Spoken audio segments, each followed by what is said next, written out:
You're listening to Online Pet Health Podcasts with Dr. Megan Kelly. Continuing education for veterinarian rehabilitation therapists. Learn more at onlinepethealth.com. Hey Vet Rehabbers, it's a Behind the Vet Rehab Practice podcast today with Rehab vet Evelyn Orenbuch from the United States. I really enjoyed this interview. One of the things I love about the Behind the Vet Rehab Practice podcast is that vet rehabbers share with us their wins and their losses. And although it's not great that they made mistakes, when they share them, we get to learn from them. So when we find ourselves in that same position, we have hindsight which we would never have had before. So you get to fast track your success by not repeating the same mistakes that other vet rehabbers made. Now, Evelyn grew an amazingly successful vet rehab clinic, but like a lot of us, she was struggling with juggling managing the practice and the staff and treating our patients. She sold out to a corporate, but in hindsight, this she thinks was not the right decision. Listen on to hear what she would have done if she could go back in time. For those of you looking for support in your practices, please head over to our Business Vet Rehabbers Facebook group.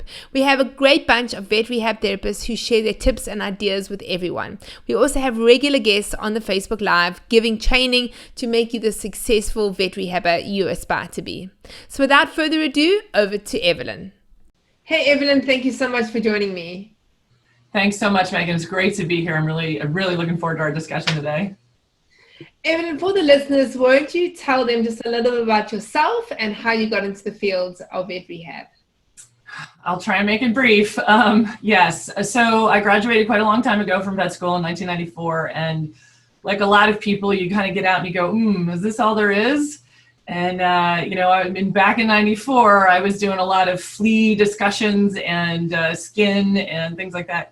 And I thought, I want to look into some other options. And I actually got into chiropractic. I took the chiropractic course, which was interesting because I was very Western trained. I didn't have a lot of alternative medicine background at all.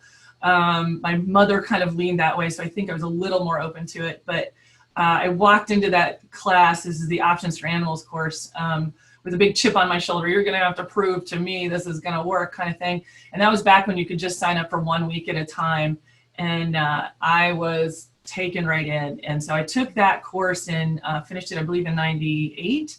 And that sort of started me down that path. It took me a long time to feel comfortable and integrated into my practice.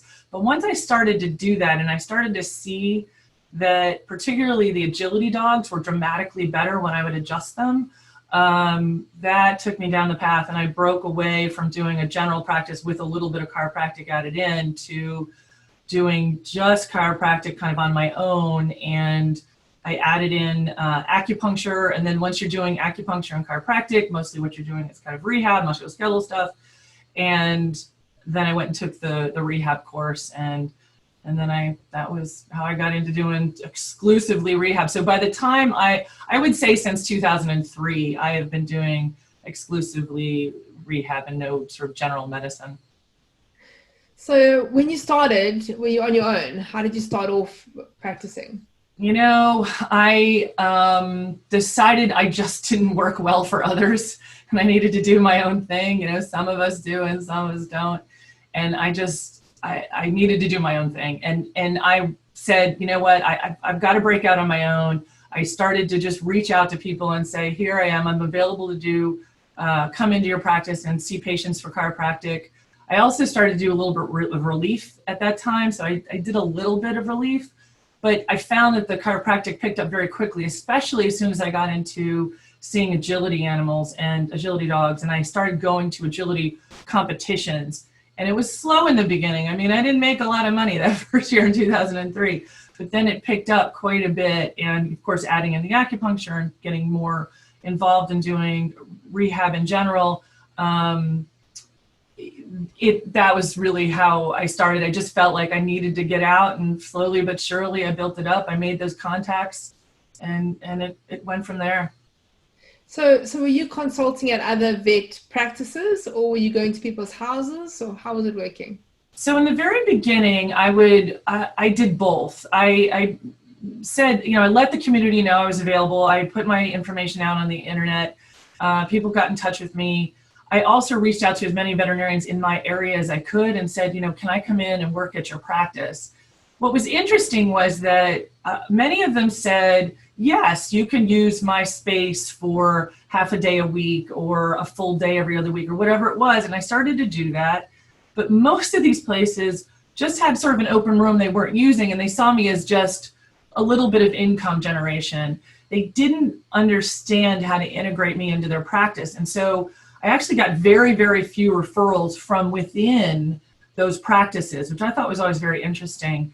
But it still gave me a location to say, here's where I am. And I could do some consults with the doctors there, but I would, maybe Tuesdays and Thursdays, I'd be at a practice in the afternoon, and Mondays and Wednesdays, I would go out and do house calls. And, I was also doing horses in the beginning too. I should say that I did a lot of horses. And then at some point I found it was too hard to do horses and dogs and move back and forth. And so I moved to just doing small animal. I was also getting tired of getting squished between the horse and the side of the stall.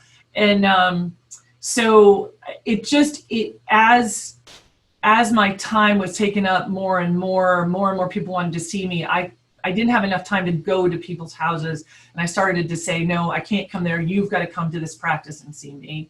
And so it just grew in that respect. But I still continued until I closed down that mobile business. I still continued to go to agility practice or agility competitions and would see dogs there. I could see as many as 30, 35 dogs in a day at any agility competition.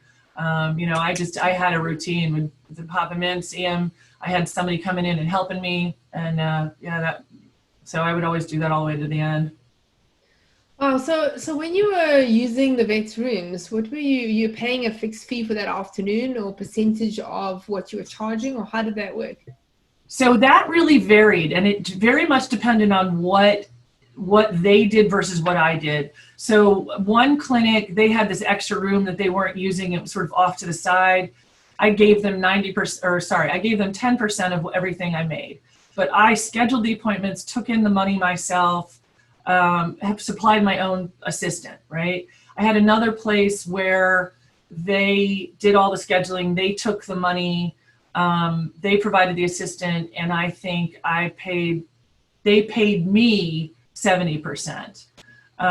So it just varied as much as it just depended on what they were doing. I feel like you should at least be at that 70-30 mark if you're coming in and doing your own marketing to some degree, but it did depend. Yeah, I think 70-30 is like a normal split. I think that going the option where you actually rent the space is a dangerous place to go, because then if you don't have any clients or you want to take a holiday, then you're still paying for a space that you're not using. So I like that sort of commission-based structure. Yeah, I never had that. I never had a situation where I was always committed to pay. I don't know, maybe it's because they were local, individually owned hospitals and I got to know the doctors or what, but they said, no, that's okay. Just pay me this percentage of what you bring in. They never asked me to pay whether I was there or not. So then you mentioned that you decided to close the mobile practice. Why did you do that? So actually I moved. I knew that we were never going to stay in the Philadelphia area forever. I had looked into building a brick and mortar business there. I actually had a partner, somebody who I met in the acupuncture class. And she ended up following her boyfriend across the country instead of sticking with me. I went way cuter, but she took him instead. And it was interesting because we were about to sign on a lease. We almost went ahead and leased a 5,000 square foot facility. That was back in 2005. And she backed out and I thought, I can't do this by myself. And so I continued to do the mobile thing and waited. I kept looking a little bit, but I kind of knew we weren't going to stay. And so when we left, I thought, okay, we're moving south. We're probably going to stay there for a long time. My husband was taking on a tenured type of position. He's a business professor. This is pretty important. He had just finished his PhD in business management, business strategy, and he was taking on his first teaching position down here in Georgia. And I knew that was probably going to be where we were going to be for a while. And so I went ahead and started looking for partners as well as a building and things like that to go ahead and build what I had always wanted to do. I always wanted to have that brick and mortar facility. You know, I felt like I didn't have enough control, and it also didn't have enough ability to do what I needed to do for the patients. So if I'm only there once a week or once every other week, and I don't have any way to say, well, see my rehab therapist or go do underwater treadmill. If I couldn't do that, I was very limited. So I really wanted that brick and mortar place to be able to do that. Yeah, so then you went and you set up a brick and mortar practice, and then how long were you in that for? So I moved down to Georgia in late 2009. I met up with a surgeon. You know, I specifically was looking for somebody to partner with because I knew it'd be hard just coming in new to an area. And I met a surgeon, Dr. Alan Cross, board certified surgeon, who was well respected, well known, and was at the largest referral clinic here in the Atlanta area. He was interested in rehab, and he was interested in partnership. And so he and I decided to get into being partners. We started looking for facilities, and we were open by February of 2011. So, you know, at the time it felt like forever, but looking back on it, you know, from the time I got here and looked for spaces and made agreements, it was relatively quick. And we went ahead and took on a 4,600 square foot facility. Wow. Now, and that was in 2011, and we got the place in 2010, so that was still very much the recession. And so we were able to get a place that was very inexpensive for the rent, and it was a little bit kind of warehousey area. So that was one of the big things, was trying to keep our costs as low as possible. Yeah. So can you describe the clinic to us? So, let's see. So originally when I built it, we had 3 exam rooms. We had a fairly good sized entryway, you know, reception area. I modeled it a lot after Lori McCauley's place. I really liked the feel of her facility. It was the first place I had been to that was standalone. Of course, she's the first person who did a standalone rehab facility. So I had 3 exam rooms. We had kennels, and it was set up so that you could add more kennels later. I wasn't sure at the time. People were still sending their dogs off to rehab to be for a week to 2 weeks at a time to get rehab because clinics were so far away from each other. But that was also when things were just also starting to explode, and there were more people coming into the space. So I wasn't sure where that was going to go. We had a very large gym open space. We had a hydro room that had a small SwimX pool, and then an underwater treadmill. We did have a shower, and that was it. But it was, you know, it was spacious. But I will tell you that almost immediately, so by early 2013, we were doing our first remodel, and we were taking up space out of the kennel area to add on exam rooms. We cut my office down, and so eventually we were also able to take the space next to us. And by the time everything was said and done, we were up to 6,000 square feet. We have 6 exam rooms, 2 underwater treadmills, a large gym, and a small gym. Now, I think people can do it with a lot less space than that, but boy, is it nice to have that. Wow. So, and you must have had quite a big, a large amount of staff to be able to run that whole place. You know, when I first started, it was me, and I had a part-time person that had been trained in hydrotherapy, who was also a dog trainer, was very, very good at dog behavior. And so I taught her how to do a lot of the therapy. I did a lot of it myself. And I had, I think, 2 assistants and maybe one or two front office people. By the time I left, we had 3 full-time doctors, 4 full-time rehab therapists, and then a staff of maybe 10 on top of that, I think. So, yeah, I can't remember. So there must have been quite a lot of challenges in running a huge rehab facility like that. So do you want to touch on some of the challenges that you find yourself in? So for me, the biggest challenge actually was the people. So, I and not the clients. I knew how to talk to the clients. I felt confident enough in, like everybody else, I've got the imposter syndrome, but still, I was still confident enough in when I was talking to the clients to say, this is what I think is going to work well for your dog. Here's the therapies I use. And I had a lot of good buy-in from the clients, so there was no problem there. It was my interaction with my staff, right? I'm like a lot of veterinarians, I'm type A, let's get it done right. Let's remember how to do this. I also feel like the most important person in the room is the dog, right? And so whatever's best for the dog needs to be done. Or the patient, I shouldn't just say dog. But I'm not very warm and fuzzy. Oh, you did such a great job today. All that stuff, if you did your job, great. You did your job correctly. Great. You did your job correctly. If you didn't do it right, I had a bad habit of mentioning that and not mentioning enough.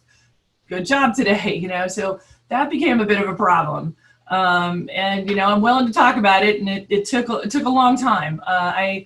We had to bring people in. I got people who, I had consultants come in. We had personality tests done on everybody.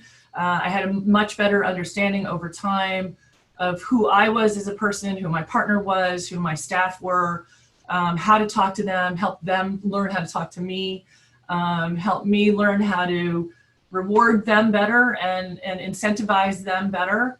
I was really happy with everything they were doing. I was really happy with the work we were doing and what a difference we were making in the community for not only our patients, of course, but their owners, right? But I wasn't very good at expressing that. So that was a big deal. And then just learning HR, like who the hell knows about, unemployment and workers' compensation and, all this other stuff. That stuff was tough. And, I did bring in a practice manager fairly early. And one of the mistakes I made was that I didn't have a lot of money in the beginning. And so I would take kind of anybody who I thought maybe could take on that job. And I realize now that was a mistake. I would have been better to have just spent the money and had somebody that had the experience who knew how to do those things and do them right, because we ended up having to do things twice or, look behind that person again, And so for the first several years, I had different practice managers, or I tried to manage it, with the head assistant and the head receptionist together. Eventually what ended up happening with Stuart, my husband, who by that point had become tenured, he came in and helped me run it. That was a big deal. We created a group kind of structure where he and I and the head receptionist and the head veterinary assistant, would meet once a week together and go over what we were doing, how we were doing it, marketing, managing the staff, whatever it was. He took over a lot of that back office stuff, the insurances, all of that, which was just a big headache off my plate and so on. But yeah, I would have done it differently going back. I would have had a better manager from the very beginning, someone who brought those skills in, rather than having us, to figure that out. We had some real scary disasters. Yeah, I think we're so unprepared for that side of running a vet rehab practice. We really are prepared to treat our patients, and we do that all so well. That's the part that we're really good at. And then there's this whole other part. And I think the problem is that we have so little time to do that section of the business. That's why when somebody like your husband comes in and takes it over, and I think also just swapping those hats all the time, you've got the vet rehab hat and you're like thinking about your patient, and then suddenly, in one sort of minute, you have to swap over now into a leadership management role and do something and then swap back. And I think that some people are better at that, swapping hats, than other people. I know for me, I didn't like it. I liked, to be in the vet rehab therapist mode. And then when I was doing any managing or, dealing with staff, I like to do that separate, so like 2 afternoons a week, I sort of scheduled to do all that kind of stuff. But even then, like you say, like you actually need people that know what they're doing in that kind of area, Right. because we didn't get the training. So we wing it, and sometimes in winging it, we get it a little bit wrong. So yeah, I think having, and I think the biggest problem with it is that you when you have your clinic, you start off with just you and then a few people, and then it's like, when are you big enough? Or when have you got enough income to be able to warrant getting that person? And, I did exactly what you did. Like I hired people because that's what I could afford. So I could afford that amount of money. And then you hire that person. And then you're disappointed, being the A-type personality that we are, that they're not doing their job better. But you get what you pay for, right? Right, exactly, you do. I mean, look, we're experts in our field, right? We know rehab, right? So people come to us asking for our expertise. I don't know why we're terrible about going to a person who's an expert in their field, which might be HR or management or whatever, and picking that person. Instead, we pick the veterinary assistant who's moved up in the ranks but never really got any real education, and we're like, okay, well, you can do that too. Let's just go ahead and throw you in there. You'll figure it out. It doesn't work like that, I realize now, and like I said, I would do it differently. And they're worth their weight in gold. You wonder if you can afford it, but you can't. What you're doing is if you don't do it, they're costing you even more, right? Yeah. So it actually costs you less to pay more upfront appropriately for the right person, So yeah, and it is deciding when to do that. I think that the point at which you're being pulled too much, the lifestyle you've developed is not where you want it to be, and there has to be a balance. And maybe some people love to be at their job 12 hours a day and they don't mind seeing 8 hours of patients and 4 hours of management. That's fine if that's what you want to do. I was never like that. I wanted to be able to have more of a little more easygoing lifestyle and be able to travel and so on. And so when things started to really cut into that ability, then to me, that was the time that I needed more help. So I will say, I've asked my husband, do you think I should go get an MBA now? And he's like, no. He says, you've gotten your MBA. You've gotten it on the job. I promise you. You've learned everything that I teach in those classes. So that's such a great rehab thing to do. Like, because I've thought about those kind of things too, because you need the knowledge, So like, I just want to get a handle on this and feel like I know exactly what to do. And that's why you're seeking that knowledge. Yeah. But I think that we learn so much through experience and what we've gone through. Yeah, and a lot of the information's out there. I mean, you can get a lot of it if you're willing to get on and do the study. You can pick up courses or read the books. I mean, Stuart and I discuss case studies all the time, the cases that he presents in class and things like that. I love the business part of it. I really do. Yeah. I loved opening it. I loved starting different things and helping other people with it. So yeah, it's interesting. So listening to your story, obviously you went from going from the mobile clinic and by yourself, and then you went into the big practice.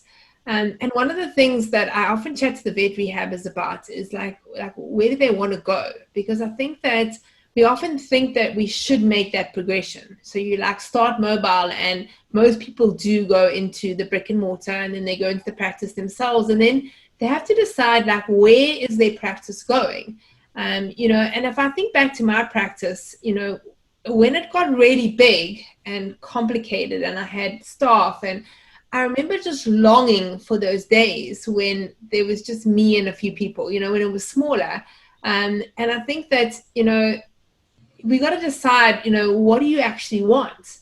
And sometimes we think we have to go in a specific direction, but we don't. But, you got to decide, do you want this big practice? Yeah. So it's interesting. So Stuart and I started doing some consulting in about 2015. And we've done quite a bit, and that's a lot of what I'm doing now. So I'll just to finish this up, I'll tell you. So we sold, it was Georgia Veterinary Rehabilitation, Fitness and Pain Management. I wanted to have the longest name possible. GVR is what we called it. So GVR was sold to Blue Pearl in October of 2017. I left. So at that point, I became an employee. I left there May 1st of this year. And so no, I'm no longer there. But so we started doing this consulting back in 2015 and reaching out, people were reaching out to us, asking us about what we were doing, how it was working, things like that. And that's one of the major things that we always talk to people about is, well, what do you really want? Do you want, Stuart calls it a lifestyle business, and that's absolutely fine. There are people out there who see 2, 4, 5 animals maybe a day. They have a mobile practice, or maybe they come to their house or whatever, and they don't want the big place. They don't want to deal with the HR and all the people and all that, and that's absolutely fine. But what people have to remember is what do you want in the end? When I left the Philadelphia area and I had built up this practice, and I'll tell you right now, right? So my very last, let me think, no, it was actually in 2007. So it was before I left. I grossed over $100,000 that year, working only, I think, 9 months. Because I was also the year that I traveled to Australia for a month, and I did a whole bunch of other things. So if you actually looked at how many months I actually worked, so I did really well. However, when I left in 2009, I had nothing to sell. I couldn't even sell my client list, right? I had no brick and mortar. It was just me.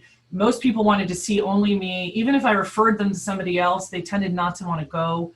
So I built myself a job, which is absolutely fine. And if that's what people want, that's great. I can, Stuart and I used to counsel people on, and we still do, on how to do that and how to make what they want. You only want to work 20 hours a week and make a decent amount of money. Here's how you're going to do that.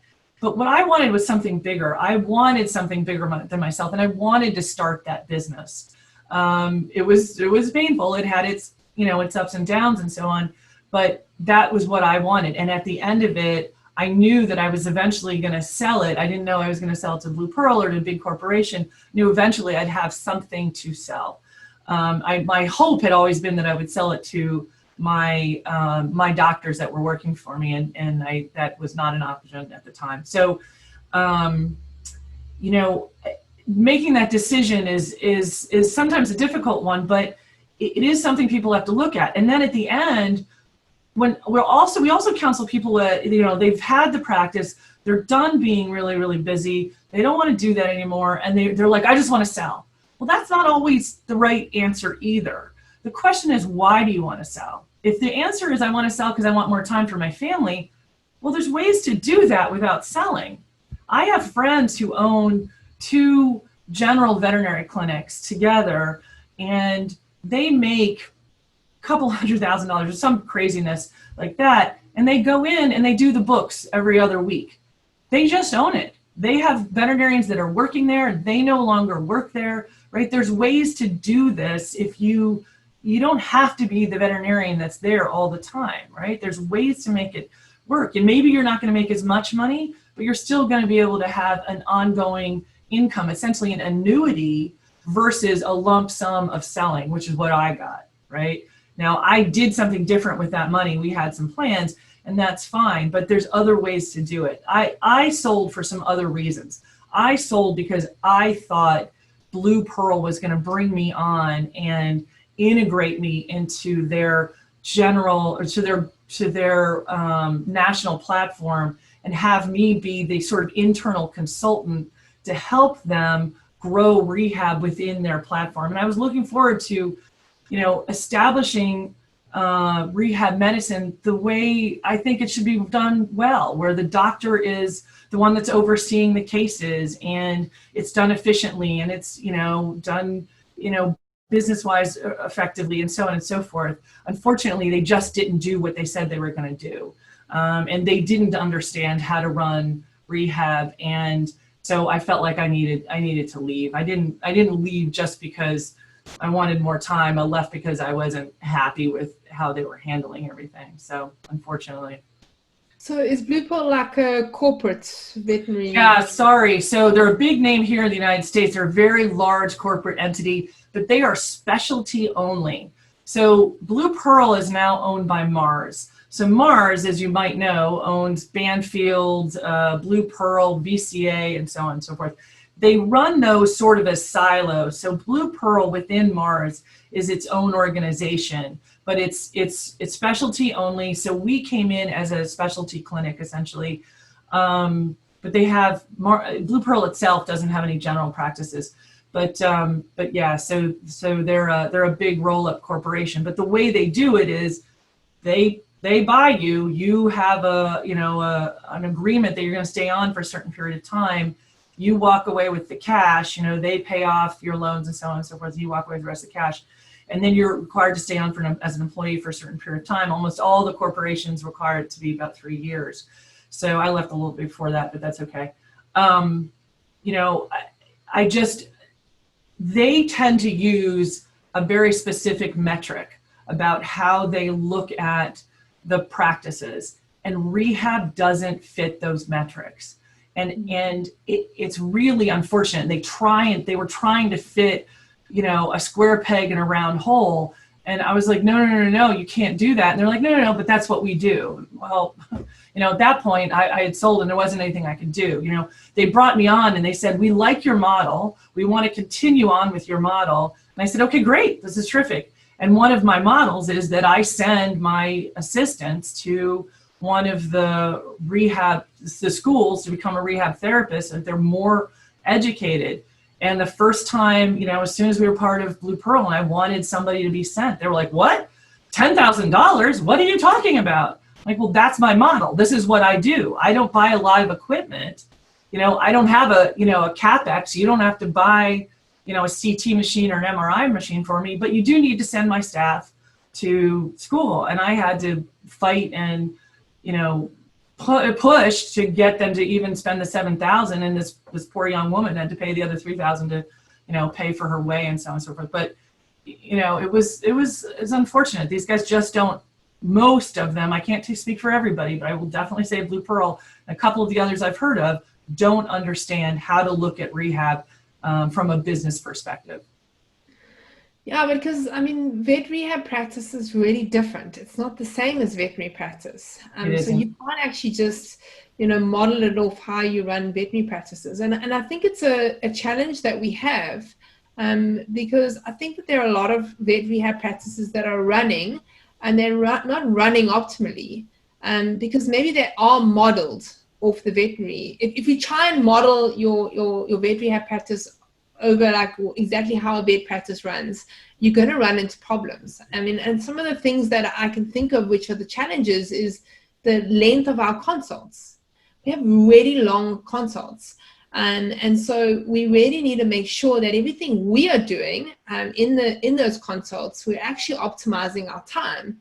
And we have all these different therapists, that can do things, and each person needs to do what is relevant for them and what they are trained to do, and then it works. But it is a struggle, and I think especially when you first start off, and you start off with yourself being the person, you tend to then be the person that does everything, right? Because you're in that position where you're like, can I afford the assistant? And so you'll be the person who'll do the acupuncture and do the treatments. And then you're like, okay, I'll put the dog on the treadmill and I'll drive the dog and do all this. And then you start, if you carry on with that model, you start to realize that, you're not optimizing your time, and you're actually so much better off employing somebody. And it's that jump that you need to make. So yeah, I think that there's just so many differences. Yeah, no, for sure. Right. The doctor should be the doctor should never be doing anything that the doctor doesn't really need to do. I know it's different in different countries, and you've got a very nice international following, but in the United States, the only person that's allowed to diagnose and prescribe is the doctor. Even a PT, physical therapist here, isn't allowed to do that. They really are supposed to come in, and it varies a little bit by state, but they really have to come in with a diagnosis. So there's no point in having the doctor be in the underwater treadmill, right? Other people are allowed to do that. There's no point in being the person who's doing the exercises. Other people can do that. Even a lot of the client communication, we never got as good as we could have with that, but a lot of that can be done by your technician or assistant. There's no reason why I have to be the one that teaches the person how to do a sit to stand or a 3-leg stand, right? My time should be evaluating the patient, giving them a diagnosis, doing some of the communication with the client to help them to understand what the diagnosis is and why rehab is important. And then, even expressing what the plan is going forward can even be done by a very good assistant or technician. So absolutely, there's no reason why anybody other than the doctor, should be doing those, obviously, and then the doctor shouldn't be doing things that anybody else should be doing. So there's definitely roles. And in the beginning, when we would bring on a new doctor, we would always have them go ahead and do a lot of rehab. They would see what we call land sessions in the underwater treadmill in the pool, because we needed every veterinarian to know what it was like to do those things, what they were expecting, so that then they could communicate better with the therapist. So in my business, I always call the person who is the trained assistant, who's trained in rehab to do the exercises in the underwater treadmill. I call that person the therapist. So we've got doctors, therapists, and then assistants or technicians who are not trained specifically to be able to do the sort of upper level stuff. So looking back now at everything that you've gone through, okay, so you had the mobile clinic, you bought the brick and mortar, you went into partnership, then you sold to a corporate, and you worked there for the corporate, and now you've obviously stopped there. If you could redo it all and say, like, this is like what I would do, this would be the model that I would say going forward is the right way to run a vet rehab practice, how would you do it? That's a tough one, right? So I probably would have designed things differently. We didn't get into the actual design of my building, but we definitely made a few mistakes there. You should always try to make sure your kennel is as close to the outside as possible. We had to walk all the way through our gym to get to the outside. That was a bit of a disaster. You have to think about your flow. That was a bit of a problem. We had some issues where people had to walk through the gym to get from the reception area back to the hydro. And so anybody that was working in the gym with the patient, that was a bit of a problem for them. So definitely I would have designed the building a little bit differently. You're limited sometimes with what you've got to work with, but as I said already, I would definitely have hired better expertise early on. I also probably would have done a little bit of my own business courses early on. I probably would have done that. Later on when it came time to step away and decide about selling, I would have done that differently. I either wouldn't have sold and just backed up and gone ahead and, we were thinking about opening another location. And that was part of my agreement, I thought, with Blue Pearl, was that we were going to open another GVR locally. But we didn't feel like we had enough of the knowledge and resources to do that. So we thought that by partnering, we'd be able to do it. So I would have brought somebody in earlier and gone ahead and said, okay, you're now my expansion expert. Let's do this together. And I probably would have continued. So one of the things I'm doing now is that I'm continuing to consult, and I'm consulting with an organization called VROMP, Veterinary Rehabilitation and Orthopedic Medicine Practices. And so VROMP was just recently started. It's a startup. And what they are is, unlike Blue Pearl and other roll-ups like that, it is an organization, a corporation where they're trying to bring standalone rehab-only clinics together as one business entity. So rather than selling into VROMP and walking away like I did with Blue Pearl, you sell in and you become part of this larger organization. So what we're trying to do is create a large community in the United States of standalone rehab-only clinics where the owners now own part of the whole group.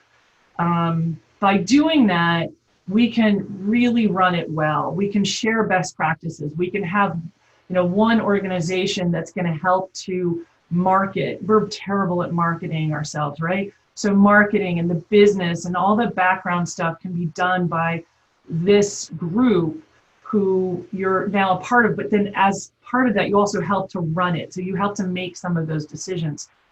Julia Tomlinson, who I'm sure a lot of your listeners are familiar with, she was an early adopter and was the person who started the AARV in the United States. she is our first practice, and we have others that are looking to join as well.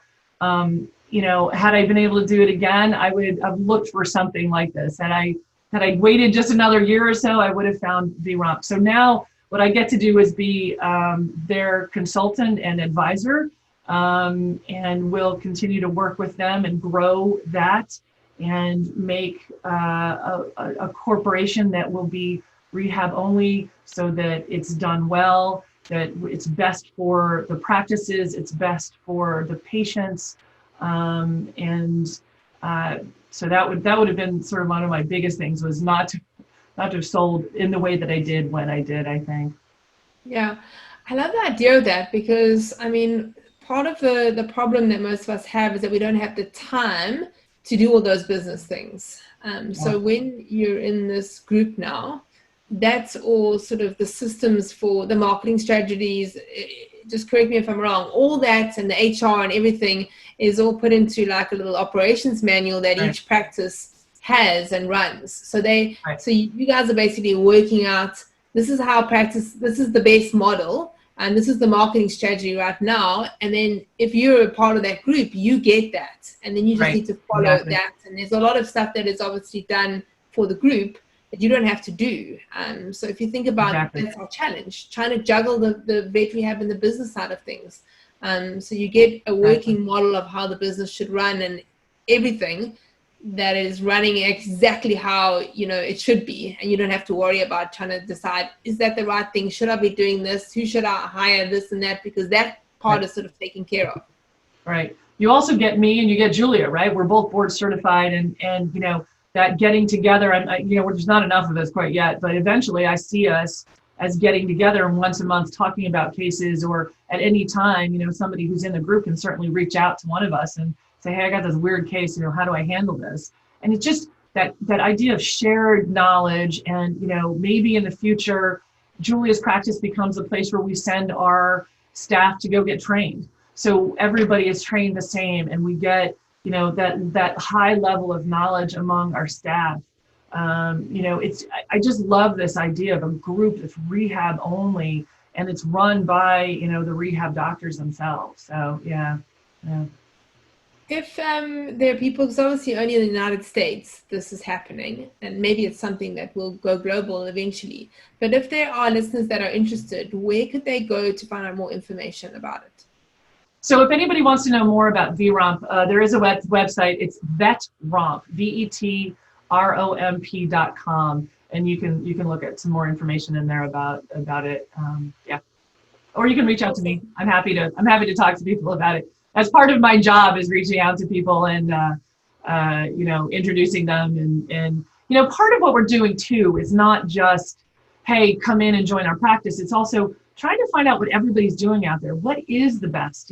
We're such a new entity, and I don't mean VROMP, I mean veterinary rehabilitation as a business in general. We're such a new service. Nobody has figured out 100% the best way to do it. Everybody's doing it slightly differently, and not to say that there's only one good way, but I think by sharing some of that knowledge across the board, it's going to be better for everybody. I've always been one to say, I don't mind competition. I don't get jealous if somebody else opens a rehabilitation practice down the road. I'd like to be able to work with them. If a patient's going to be handled better by them than me, then great. But the more knowledge we have, the more we get this out to the general public and to our general medicine colleagues and specialists, the bigger the pie is. We're not all looking to share a pie that's tiny. If we can grow that pie bigger, then we all do well, right? Raise the waters, all the boats float and go up, right? Yeah, I love it.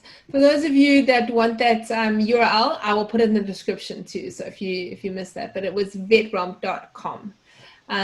Evelyn, thank you so much. Before we close off, can you give one tip? So if there's somebody that's coming into vet rehab, what is your one tip that you would give them? One tip. I think the biggest is really what we touched on earlier about trying to decide what you want. And I know that's hard, but figure that out first. if what you want is something really big, then there's steps to get there. If what you want is just to see a few patients and make some money and feel comfortable, there's other steps to get there. It's making that decision about what do you want with this business or this knowledge of veterinary rehabilitation. Love it. Evelyn, thank you so much for your time. It's been wonderful chatting to you. Oh, before we finish. Oh my gosh, yes. Yeah, I actually read something about you. You went to the World Championships for dragon boat racing, didn't you? Right. So I got into the same year that I went off and did that chiropractic business on my own. I also discovered dragon boating. Dragon boating is it's a canoe type of sport. You are paddling in a giant canoe that fits 20 people, 10 on each side. They're sprint races. It's an old Chinese, racing thing. There's a big, dragon head on the front of the canoe and a tail and a person who stands in the back and a drummer and all this stuff. And I discovered it, a little bit before that. And so that same year I was developing my business, I started going to these practices locally in the Philadelphia area. And I guess I was pretty good at it. I've always been a bit of an athlete. And so I got onto the United States team in 2004, and I went to China that first year. And so I continued to, for about 10 years, I think my last competition was in my world competition was in 2013. I went to others after that, but, so for 10 years approximately, I was on the USA team, traveled all over the place, had a really great time. And I'll tell you, I think that being an athlete at that level helped a lot with my rehab knowledge. It really helped me to understand and work with those agility dogs particularly, and understand some of the things that they might be going through, and rehabbing soft tissue and such like that. So yeah, it was great fun. And I still paddle. My new sport is pickleball, but yeah, I still paddle. I've done all kinds of different canoe, outrigger racing and dragon boating, and I've done coaching and various things. It's great fun. I hear you're a canoeist too, Megan. I canoed a little bit, yes. So my thing, I used to do rivers. I used to love doing rivers, but then once I had kids, I started getting a little bit nervous. Here in South Africa, we have some quite hectic rivers with trees that fall down, and then if you go underneath the tree, you get like sucked under, and you can drown quite easily. So I started getting a bit nervous about that, and then I moved on to doing canoe marathon. So that's like, some people find it really boring. I love it. It's very tactical. So you basically do like a lap of like 3.4 Ks or so of canoeing, and then you jump out the boat for 200 meters, 400 meters, run about there, run with the boat on your shoulder, and then jump back in again. So I've actually also been to World Champs for that.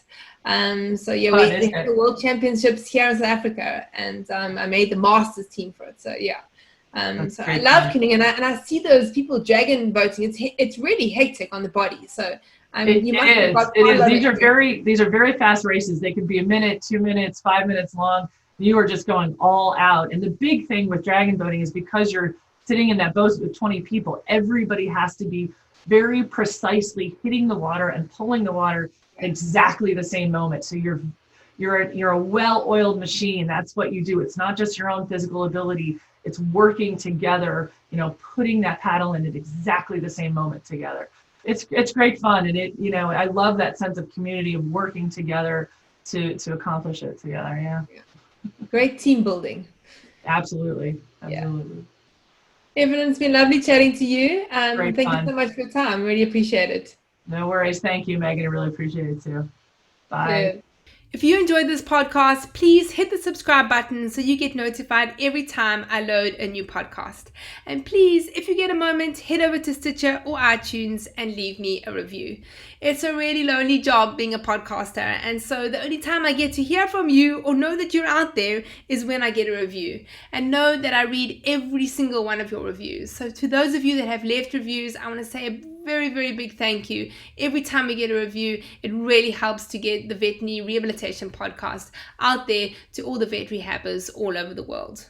All right, vet rehabbers, so if you are looking for more continuing education in the field of veterinary rehabilitation, head over to onlinepettalk.com.